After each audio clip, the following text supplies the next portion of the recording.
Right, okay, I'm talking about the Conservatives and UKIP, and I'm going to reflect on whether, in terms of the Conservatives, this marks a triumph for Cameron's modernisation. Now, the election victory, Cameron being the first Conservative Prime Minister since 1955 to increase both the party's seats and share of the vote, puts him in the first rank, I think, of Conservative leaders. But I think in terms of whether this is because of modernisation, it's more of a qualified yes.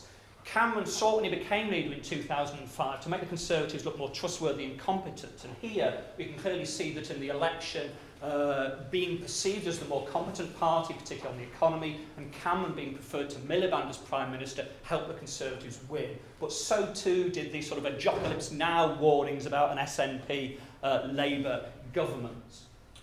In terms of party image, big thing for Cameron, detoxifying the brand. The message is much more mixed. The image of the Conservative Party is certainly better than it was in 2005, but has been damaged by austerity, by feelings that the Conservative is still dominated by an elite.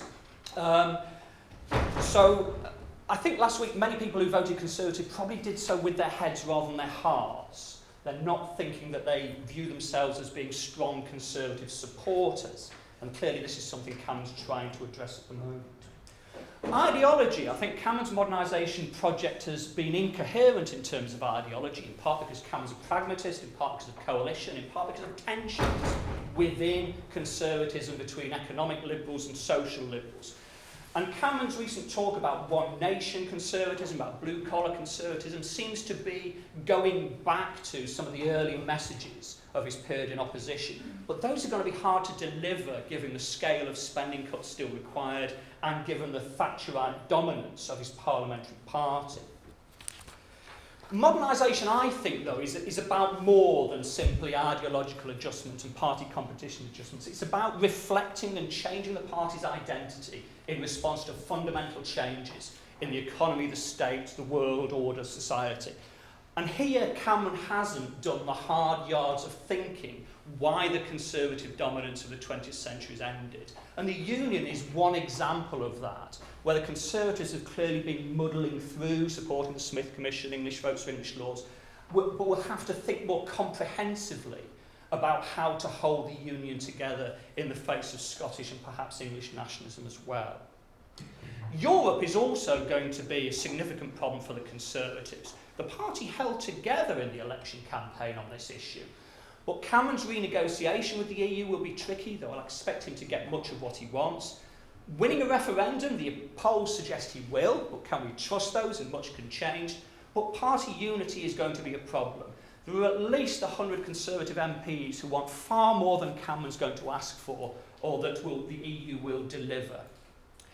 However, if Cameron does succeed in renegotiating British membership and winning the referendum, he may well end up being the Prime Minister who resolves the Conservatives' most difficult internal issue, who puts UK membership of the EU on a better footing, and resolves the question about how multi-speed Europe should look. If he doesn't, he could be the Prime Minister who takes us out of the EU and fragments the Union. One other thing Cameron's modernisation project was supposed to do was to take the Conservatives to the centre ground, but of course UKIP then moved into the right. And the Conservatives, I think you see the triumphalism here, dodged a bullet from UKIP, didn't damage them much at the election.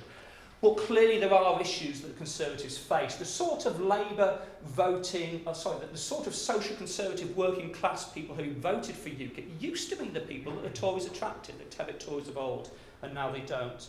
But as we've seen from today, UKIP also faces challenges. You've got these ideological tensions between the Thatcherites in UKIP and those who are more left-leaning, plus more maverick libertarians like Carswell.